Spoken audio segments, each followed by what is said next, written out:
ሳሎን ውስጥ መብራቱ ጠፍቷል። የቴሌቪዥን ብርሃን ብቻ የአቶ ሰለሞንንና የቤተሰቡን ፊት በደብዛዙ ያበራል። ፋሲካ በዓል ሊከበር ጥቂት ቀናት ብቻ ቀርተዋል። ድንገት ከፍተኛ ድምፅ ዝምታውን ሰነጠቀው።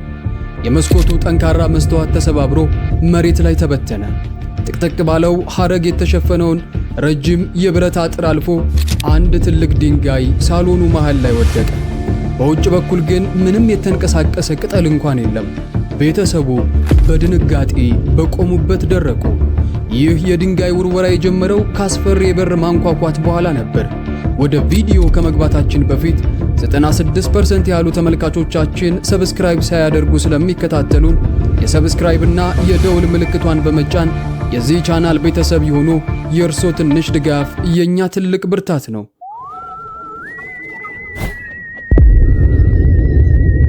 አዲስ አበባ ገርጃ አካባቢ ዘመኑ 2017 ዓመተ ምህረት ነው።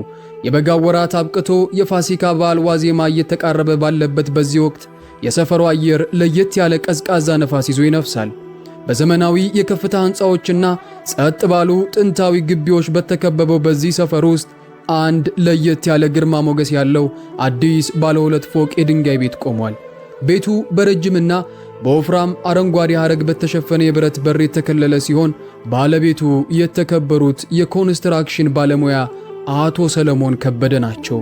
አቶ ሰለሞን የራሳቸውን ዕውቀትና ጉልበት አፍስሰው ይህንን ጠንካራ ቤት ለቤተሰባቸው ገንብተው ከጨረሱ ገና ጥቂት ጊዜያቸው ነው። ምሽት ሆኗል። በቤቱ ውስጥ ሞቅ ያለ የፋሲካ በዓል ቅድመ ዝግጅት ድባብ ነግሷል። ከጓዳ የሚወጣው የበርበሬ የቅቤና የተጠበሰ ቅመም ሽታ አካባቢውን አውዶታል። ከዘመናዊ ስልክ ስፒከር ላይ የሚሰማው ለስለስ ያለ የኦርቶዶክስ መዝሙር የቤቱን ሰላማዊነት የበለጠ አድምቆታል። አቶ ሰለሞን ከባለቤታቸውና ከልጆቻቸው ጋር ሳሎን ውስጥ ተሰብስበው የረጅም ጊዜ ጾም መፍቻ የሆነውን ትልቁን በዓል በደስታ እያሰቡ ነው። የቤቱ መብራት ደማቅ ነው። ስሜቱ የተረጋጋና ደህንነት የሚሰጥ ነው።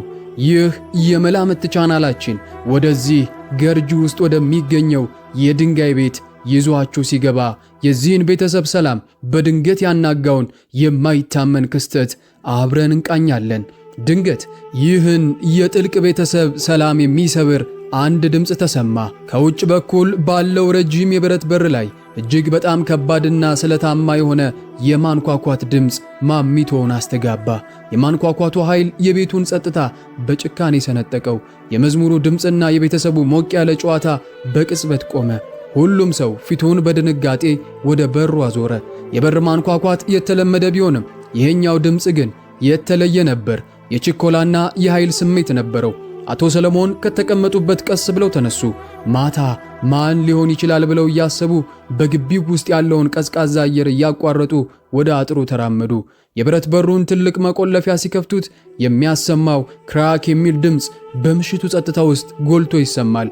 አቶ ሰለሞን በሩን በሰፊው ከፈቱት። ነገር ግን ከውጭ ማንም የለም። አቶ ሰለሞን ወደ ውጭ አጮልቀው ግራና ቀኝ ተመለከቱ። ከጎዳናው መብራቶች ፈዛዛ ቢጫ ብርሃንና በዝግታ ከሚነፍሰው ቀዝቃዛ ነፋስ በቀር በመንገዱ ላይ ምንም የሚንቀሳቀስ ነገር አልነበረም። የልጆች ኮቴ አይሰማም። የሚሮጥ ሰው ጥላ በቅርፊቱ አይታይም። ባዶና ጸጥ ያለ የገርጂ አስፋልት ብቻ ከፊታቸው ተዘርግቷል።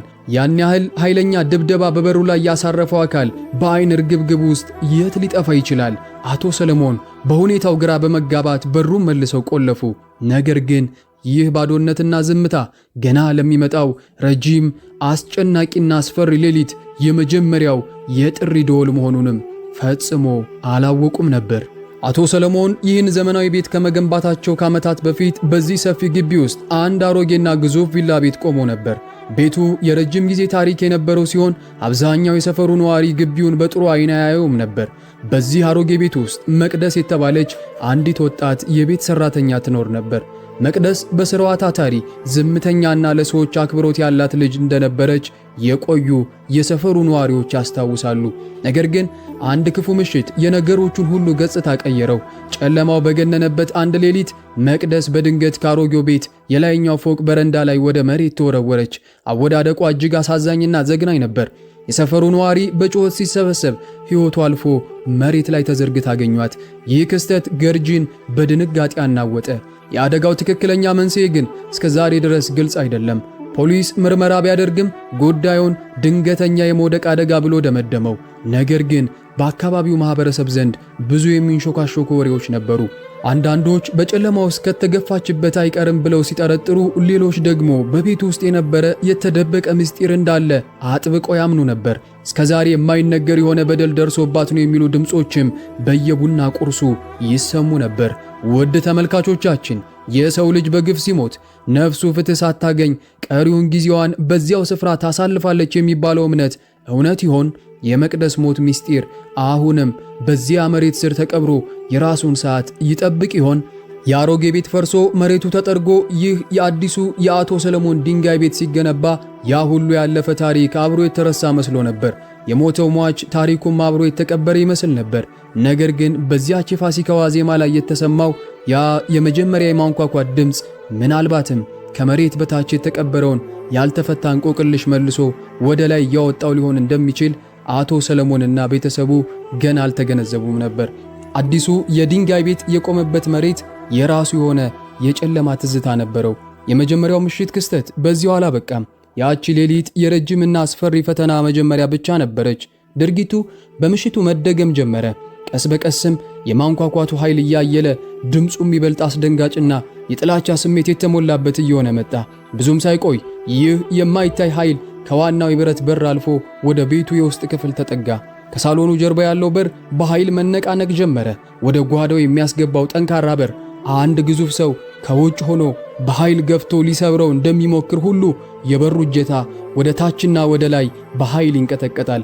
ብረቱ ሲጋጭ የሚፈጥረው ድምፅ የቤተሰቡን ልብ ያርዳል። አቶ ሰለሞን ይህንን ለማቆም ቆረጡ። አንድ ምሽት የቤቱን መብራት በሙሉ አጠፉ። ድቅድቅ ጨለማ ውስጥ ምንም አይነት ትንፋሽ ሳያሰሙ ከጀርባው በር ጀርባ ቆመው መጠበቅ ጀመሩ። አይናቸው ጨለማውን ተላምዷል። ጆሮአቸው ንቁ ነው። አካባቢው የመቃብር ያህል ጸጥ ብሏል። ድንገት በሩ አፍንጫው ስር በኃይል ተንቀጠቀጠ። አቶ ሰለሞን አንድ ሰከንድ እንኳን አላጠፉም። ድምፁ በተሰማበት ቅጽበት የበሩን ቁልፍ በኃይል ከፍተው ወደ ውጭ ዘለሉ። ነገር ግን በድጋሚ ምንም የለም። ግቢው ጸጥ ብሏል። የቅጠል ኮሽታ፣ የሸሸ ሰው የጫማ ኮቴ ወይም አቧራ አይታይም። አቶ ሰለሞን በድንጋጤ ላብ በላብ ሆኑ። ማንም ሰው በዚያች አጭር ቅጽበት በር አንኳኩቶ ያንን ረጅም አጥር ዘሎ ሊያመልጥ አይችልም። ፍጹም የማይቻል ነው። ውድ ተመልካቾቻችን፣ እናንተስ ብትሆኑ በገዛ ቤታችሁ ማየት በማትችሉትና መዋጋት በማትችሉት ኃይል እንዲህ አይነት ጥቃት ቢሰነዘርባችሁ ምን ታደርጋላችሁ? ይህ አካል ከሰው ልጅ እይታ የተሰወረ ነገር ግን የሰውን ልጅ ድንበር የጣሰ መሆኑ በቤተሰቡ ውስጥ ከባድ ሽብርን ፈጠረ። ይህ የበር መንቀጥቀጥ ግን በዘፈቀደ የመጣ አልነበረም። በውስጡ የራሱ የሆነ አስፈሪ ምስጢር ደብቆ ነበር። የአቶ ሰለሞን ቤተሰብ ከፍርሃት አልፎ ወደ ከባድ የጭንቀት አዘቅት ውስጥ ይገባል። ቀናት እያለፉ ሲሄዱ ቤተሰቡ አንድ አዲስና እጅግ አስፈሪ የሆነ እውነታን መገንዘብ ይጀምራል። ይህ የማይታይ ኃይል ዝም ብሎ የሚረብሽ ሳይሆን የሚንቀሳቀስበት የራሱ የሆነ ጥብቅ ሰዓትና ስርዓት አለው። በየዕለቱ ልክ ፀሐይ ወደ ማደሪያዋ ስታዘነብል የገርጂ ሰማይ ጠቆር ሲልና የቤቶቹ ጥላዎች ሲረዝሙ በአዲሱ የድንጋይ ቤት ውስጥ ያለው አየር በድንገት ይቀዘቅዛል። የጭንቀቱ ሰዓት ይጀምራል። ማታው እየገፋ ሲሄድ ያ ከባድ የማንኳኳትና በሩን የመገንጠል ድምፅ ይነሳል።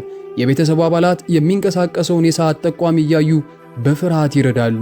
ነገር ግን የዚህ ክስተት አስደንጋጩ ምስጢር የጥቃቱ መጀመር አይደለም፣ ጥቃቱ የሚያበቃበት እርግጠኛ ሰዓት እንጂ። ማንኳኳቱ፣ የበር መነቅነቅ፣ የብረቱ ጩኸት ያለማቋረጥ ይቀጥልና በትክክል ምሽት 4 ሰዓት ሲሆን ሁሉም ነገር በቅጽበት እርጭ ይላል።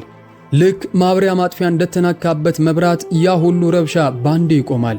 ቤቱ በድንገተኛና በከባድ ዝምታ ይዋጣል። ይህ ሰዓት ለምን ተመረጠ? 4 ሰዓት ሲሆን ምን የሚፈጠር የተለየ ነገር አለ? በመላምት የታሪክ ማህደሮች ውስጥ እንኳ እንዲህ አይነት ሰዓቱን የጠበቀ ጥብቅ እንቆቅልሽ ማግኘት ይከብዳል። በዚህ አስፈሪ መመላለስ የተነሳ የቤተሰቡ እንቅልፍ ሙሉ በሙሉ ይጠፋል። የደስታው የፋሲካ በዓል ዝግጅት ወደ ፍርሃት ይለወጣል። ይህ የቤቱ መከራ በግድግዳው ውስጥ ብቻ አይታጠርም። ወሬው በገርጂ ሰፈር እንደ ሰደድ እሳት ይሰራጫል። ጎረቤቶች ምሽት ላይ በአቶ ሰለሞን የድንጋይ ቤት በኩል ማለፍ ያቆማሉ። ፀሐይ ስትጠልቅ የሰፈሩ ሰው የራሱን በር በፍርሃት እየቆለፈ በሹክሹክታ ስለ በሩ ማንኳኳት ማውራት ይጀምራል። አቶ ሰለሞን ከዚህ በላይ ብቻቸውን መቋቋም ስለማይችሉ የሕግ አካላትን እርዳታ መጠየቅ ግድ ይሆንባቸዋል። የአቶ ሰለሞን ጥሪን ተከትሎ የገርጂ ፖሊስ ጣቢያ ኃላፊ የሆኑት ኢንስፔክተር ተስፋዬ ከሁለት የፖሊስ አባላት ጋር ወደ ስፍራው ደረሱ። ኢንስፔክተሩ ተስፋዬ በሙያቸው ብዙ ወንጀሎችን የተመለከቱ ልምድ ያላቸውና በቀላሉ በማይታዩ ነገሮች የማያምኑ ጠንካራ መኮንን ነበሩ። መጀመሪያ ላይ ክስተቱን የሰፈሩ ልጆች ተንኮል ወይም ሌቦች ሰውን ለማስፈራራት የሚጠቀሙበት ዘዴ አድርገው አስበውት ነበር። እስኪ እኛ እንየው በማለት ፖሊሶቹ በግቢ ውስጥ አድፍጠው መጠበቅ ጀመሩ። ምንም አይነት ኮቴ እንዳያመልጣቸው ከውጭ የብረት በር ስር በመተላለፊያው ላይ ነጭ ዱቄት ነሰነሱ። ይህን ያደረጉት ማንም ሰው ቢመጣ አሻራውን ጥሎ እንዲያልፍ ነበር። አየር ላይ የጭንቀት ስሜት ሰፍኗል። ከፖሊሶቹ አንደኛው ከዋናው በር ጀርባ ተጠግቶ ቆመ። እጁን በቀዝቃዛው የብረት በር ላይ አሳርፏል። ድንገት ማንም ባልጠበቀውና ምንም አይነት የኮቴ ድምፅ ባልተሰማበት ሁኔታ ባንግ የፖሊሱ እጅ ባረፈበት የብረት በር ላይ እጅግ አሰቃቂና ከባድ ምት አረፈ። ፖሊሱ በድንጋጤ ወደ ኋላ ተፈነጠረ። አሁን ድምፁን የሰሙት ብቻ ሳይሆን ምቱ በብረቱ ላይ ያሳረፈውን ንዝረት በአካላቸው ተሰምቷቸዋል። ኢንስፔክተር ተስፋዬ የያዙትን መሳሪያ አውጥተው በፍጥነት በሩን ወለል አድርገው ከፈቱት። ጎዳናው ባዶ ነው፣ ምንም ሰው የለም። ከሁሉም በላይ የሚያስደነግጠው ደግሞ በሩ ስር በነሰነሱት ነጭ ዱቄት ላይ የአንድም ሰው የጫማ ኮቴ ወይም የጣት አሻራ አልነበረም። ዱቄቱ ምንም አልተነካም። ኢንስፔክተሩ ተስፋዬ መሳሪያቸውን ዝቅ አድርገው ፊታቸው ላይ ላብ እየተንቆጠቆጠ ድምፃቸውን ዝቅ አድርገው ለአቶ ሰለሞን እንዲህ አሏቸው። ልክ በሩ ሲመታ የሆነ እንደ ኤሌክትሪክ አይነት ነገር ነው በሰውነቴ ላይ ያለፈው። ይሄ ከአቅሜ በላይ ነው። ፖሊሶቹም ይህንን የማይታይ ኃይል መዋጋት እንደማይችሉ አምነው በድንጋጤ ግቢውን ለቀው ወጡ። ፖሊሶቹ በድንጋጤ ጥለዋቸው ከሄዱ በኋላ ቤተሰቡ ሙሉ በሙሉ ተስፋ ቆረጠ። የፋሲካ በዓል ዋዜማ ደርሷል። በሌሎች ቤቶች የደስታና የፌሽታ ድምፅ ሲሰማ፣ በአቶ ሰለሞን የድንጋይ ቤት ግን የሞት ዝምታ ሰፍኗል። ማታው እየገፋ ሲሄድ ቤተሰቡ ሳሎን ውስጥ ተሰብስቦ ቴሌቪዥኑን ብቻ ከፍቶ በፍርሃት ይጠባበቅ ነበር። የቴሌቪዥኑ ፈዛዛ ብርሃን በጭንቀት የተሞሉትን ፊቶቻቸውን ያሳያል። ሰዓቱ 3 ሰዓት ተኩል አካባቢ ነው። አየሩ ከወትሮ በበለጠ ቀዝቅዟል። ድንገት ከፍተኛ የሆነ የመሰባበር ድምፅ ቤቱን አናወጠው። ሳሎን ውስጥ ያለው ሰፊ መስኮት ጠንካራ መስተዋት ወደ ውስጥ ተሰባብሮ በመግባት የብርጭቆ ስብርባሪዎች ወለሉ ላይ ተበተኑ። አንድ ትልቅ ሻካራ ድንጋይ ከመስተዋቱ ስብርባሪዎች ጋር ተቀላቅሎ ሳሎኑ መሃል ላይ ወደቀ። የቤተሰቡ አባላት በድንጋጤ ጮኸው መሬት ላይ ተዘረሩ። አቶ ሰለሞን ብድግ ብለው ወደ ውጭ ተመለከቱ። ነገሩ ፍጹም የማይታመን ነበር። አዲሱ የድንጋይ ቤት የተከበበው እጅግ ከፍ ባለና ጥቅጥቅ ባለ ሐረግ በተሸፈነ የብረት አጥር ነው። ከውጭ ሆኖ ይህንን ድንጋይ ወደ ሳሎን መስኮት በትክክል ለማስገባት አጥሩን መሻገሪያ መንገዱ ላይ ወይም አንግሉ በፍጹም አይፈቅድም። ከዚህም በላይ በግቢው ውስጥ ያለው አረንጓዴ ሐረግ እንኳን ምንም አልተነካም። ድንጋዩ ልክ ምንም አይነት ግድግዳ ወይም አጥር እንደሌለ ሁሉ በአየር ላይ ተንሳፎ መስኮቱን የሰበረ ይመስላል።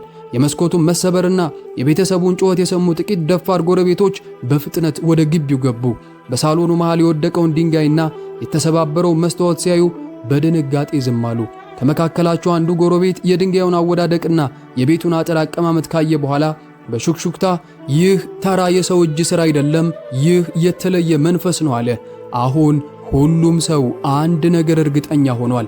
በአዲሱ የድንጋይ ቤት ውስጥ ያለው ጦርነት ከስጋና ከደም ጋር አልነበረም። ውድ ተመልካቾቻችን፣ ይህ የማይታየው ጠላት የፋሲካን በዓል ለምን መረጠ? ይህስ ጥቃት የመጨረሻው ይሆን? የሰው ልጅ ጉልበትና ጥበብ ከማይታይ ዓለም ጋር ሲላተም ብቸኛው መፍትሄ ወደ ፈጣሪ መጮህ ብቻ ነው። የፖሊስ መሳሪያም ሆነ ጠንካራ የብረት አጥር ይህንን ኃይል ሊያስቆመው እንደማይችል አቶ ሰለሞን ተረዱ። የፋሲካ ፀሐይ ልትወጣ የሰዓታት ዕድሜ ብቻ ነው የቀራት። በዚህች ወሳኝ ምሽት አቶ ሰለሞን የቤቱን መብራት ሙሉ በሙሉ አጠፉ። ሳሎኑ መሃል ላይ አንዲት ሻማ ብቻ በሩ። የሻማዋ ብርሃን በጭንቀት የገረጣውን የቤተሰቡን ፊት በደብዛዛው ታበራለች። ሁሉም በጉልበታቸው ተንበርክከው አቶ ሰለሞን ከልባቸው ጥልቅና እንባ የተቀላቀለበት ጸሎት ማድረስ ጀመሩ።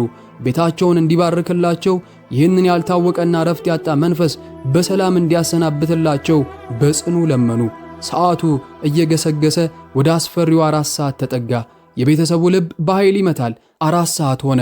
ጥልቅና ሰላማዊ ዝምታ። የበር ማንኳኳት የለም፣ የብረት መንቀጥቀጥ የለም። ቤቱን የከበበው ያ ከባድና ቀዝቃዛ አየር እንደ ጠዋት ጤዛ ተኖ ጠፋ። ከዚያች ሌሊት በኋላ በአዲሱ የድንጋይ ቤት ውስጥ አስፈሪ ክስተት ዳግም አልተፈጠረም። በግፍ ነፍሱ ያለፈችው ምስኪኗ መቅደስ የፋሲካን ጸሎት ተከትላ የመጨረሻ ረፍቷን አግኝታ ይሆን? የመላምት ቤተሰቦች ታሪኩ እዚህ ላይ ቢያበቃም ዛሬም ድረስ በገርጂ ሰፈር ጸጥ ባሉ ሌሊቶች አልፎ አልፎ ቀዝቃዛ አየር ሲነፍስና ከየት መጣ የማይባል የብረት ማንኳኳት ድምፅ ከሩቅ ሲያስተጋባ እንደሚሰሙ የሚናገሩ ነዋሪዎች አሉ። እውነት የሰው ልጅ ነፍስ ከስጋው ከተለየች በኋላ ፍትህ ፍለጋ በምድር ላይ ትንከራተታለች ወይስ ይህ አእምሮአችን የሚስለው የፍርሃት ማስተጋባት ብቻ ነው? መልሱን ለእናንተ ትተናል። በሌላ አስገራሚ ታሪክ እስከምንገናኝ ሰላም ይሁንላችሁ።